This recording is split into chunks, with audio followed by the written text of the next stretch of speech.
Coach Mike McConathy, the Demon basketball team, wraps up the season this week at home Wednesday night against the team that is poised to win the conference, Nichols, and then on the road against an explosive, offensive-oriented Central Arkansas team on Saturday. Coach, this is where you wrap it up at home on Wednesday night. No easy task against a Nichols team that's no doubt about it. I mean, it's been a struggle, and then you get Nichols coming in here. I mean, similar to Southeastern coming in here on Saturday, who's in second place, one game behind them.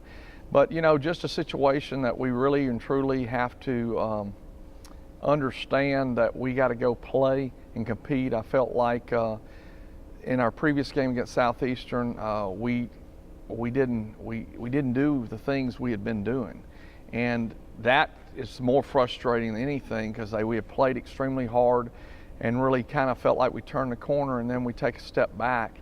Some of that led because some of our bigger, stronger players didn't step up and do the things that they've been doing. I felt like in the second half they competed a lot better. You know, we did have an interesting thing in the game. We had two old-time three-point plays, one by Darian Dixon and one by Larry Owens. That doesn't happen a lot. They made free throw after they got a bucket and put in. Larry's was really, and it would be the same thing I think with Darian, who got an offensive rebound and then was able to score it and get fouled. Larry's was really special because he left from the free throw line, went and found the ball and put it in. People would say, well, why are you talking about that? Well, you got to find something good. And that was really, really good, and we're trying to get better. Continue to turn the ball over too many times. And turnovers, I felt like we rolled back, turnovers that were just totally senseless. And they had 29 points off of our turnovers, 16 in the first half. You're not going to, that's unplanned for, prepared for. You don't practice defending turnovers because they had 12 points out of just steals, lays up. Same thing when we played them down there. It was 26, I think, there. So that's something we got to get better at and continue to work on. Nichols pressed us relentlessly down there and would expect to see the same thing. No, I don't think there's any doubt. You know, and there we got down so bad so early. We were in kind of what you might say quicksand from the start because we were playing with 1-point guard. Now we do have 2-point guards. And, you know, actually probably we'll end up starting a little bit different lineup this Wednesday and trying to integrate some people to get them better equipped to play. So we'll just have to see how it goes and figure out what happens. But I feel like that we had a great practice this morning. There wasn't just necessarily the things exactly what you wanted, but we had a lot of teaching moments and we taught a lot of things. And there again, questions, Coach, what are you teaching for now? Well, we're teaching for next year. We're teaching for the next year. Those are the things we have to continue to coach. And, you know, we still get time when this thing's over, you know, to continue to do that, to get ourselves physically and mentally in shape and continue to develop skill, and that's something that we've got to improve on. You're the 5th youngest team in the country, you and Kentucky, the only two teams that have all their freshmen playing 10 minutes or more. So the future is in front of you, no doubt about it. And part of that future is adding to the players you're going to return next year. You're leaving this interview and immediately going quite a distance to go watch a player play tonight. Talk in general about what you're doing in recruiting. Well, generally we're trying to fill needs, and one obvious need is we got to find people who can score the basketball, shoot the basketball. I mean, that's been our Achilles heel all year, is not turnovers and not shooting the basketball. I've never experienced anything like this, you know, and I go back to my statement is that when those that complain because we couldn't guard, well, now we can't score. So, you know, I like scoring better than not guarding because at least you got a chance. But the process is that you've been looking, you've been talking, our assistant coach has been talking to people, going and seeing people, this, that, and other. So now you're down to the home stretch where you're trying to get involved. And we don't offer someone unless we're going to give them a scholarship. My philosophy is that I wouldn't want somebody doing that to me, go offer 10 scholarship, have 1 scholarship. So we've got 1 scholarship, we've offered 1 young man. Now we're working extremely hard on some other guys because there's a good possibility that we could end up with some others. Last year, you know, we walk in thinking we only need 1, we needed 4 because guys decided to go somewhere else and do something different. So you're constantly positioning yourself to put put yourself in a better place, because we're there in a position where we've got to get help to score. And our two dear needs are a stretch 4 or a 4 that can just really score the basketball, not necessarily a 3-point 4, and then a wing, guard. We signed a high school guard, and we signed a 5, Dalen Williams out of Texas, West Texas, whose team is in the state playoffs, will be playing, and Brian White, who's at Natchez Central, is continuing to play. Wish them the best as they continue to pursue. But those two guys are heart guys. I mean, they're going to come lay it on the line, both those young men, and I mean, we're excited about them because they can completely revolutionize a group, turn a group around just by their everyday attitude. They're going to come compete.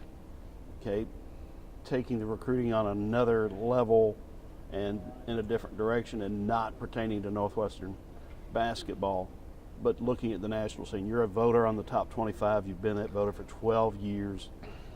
Obviously a person that media locally, regionally, and nationally look to, and with the current pall that's over college basketball, as a couple media members said last week, well, we know one program we don't have to worry about. It's Northwestern State, because Coach McConathy doesn't roll that way. What's your take on what's unfolding? Well, to me, it's really sad, because the basketball, as every other sport, is extracurricular. And we are student athletes here getting degrees. And we have placed so much emphasis on winning. But we've also placed that emphasis on it because salaries have gotten so high. The drive to be successful, if you're not successful, you get fired. The price is so great that you're going to walk away with some of those jobs those individuals make is enormous. But greed and lack of respect, those are two things that I see wrong. And just the simple fact there's too many other people involved with it. You know, it used to be a coach and a parent. We have third parties coming in now.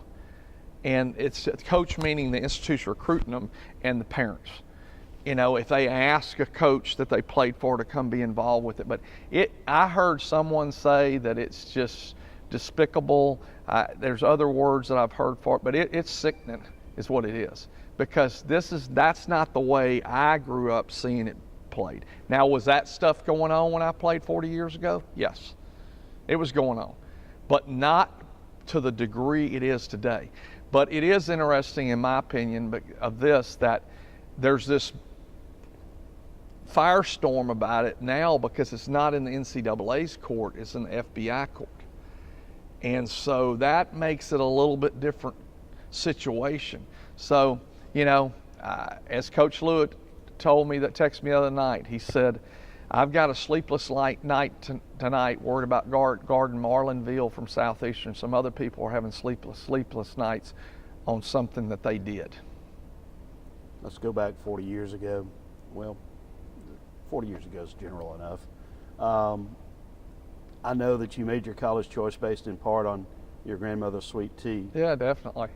James Smith didn't believe that. But but in your process, you were recruited by some pretty high-level programs. Did you ever get a whiff of anything that wasn't supposed to be? I visited Oklahoma, visited LSU, and I was allowed to visit. My father said you can visit one out-of-state school, and the rest of them need to be in-state. That was pretty obvious. I never have gone very well far from home. There was never anything like that. Now, was that going on? I'm sure it was going on, but it was something that I didn't see and I didn't know about. And, you know, the closest thing to it would be, you know, the fact that the coach comes in, he's recruiting me on a Saturday, and then the next Sunday he's hired at the Phoenix Suns. You know, but he was doing his job like he should have been doing his job. That would be the closest thing, if just somebody's there and then they're gone.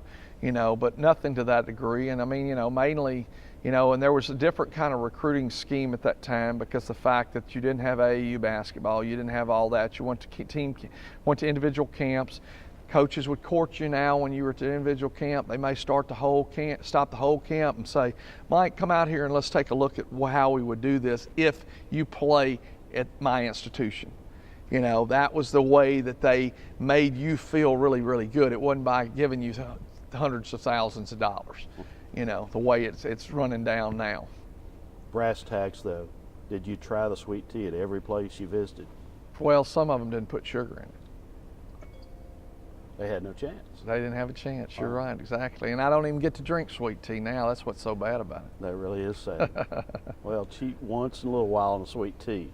Nothing else. Yeah. I might mention too, Doug, people please remember James, let me say it, Currington at Southeastern in your prayers. He's been released from the hospital. He's a Southeastern player that was injured on Thursday night, and his season's over, but he's been released from the hospital. But just keep that young man in your prayers. Very nice. Thank you, Coach.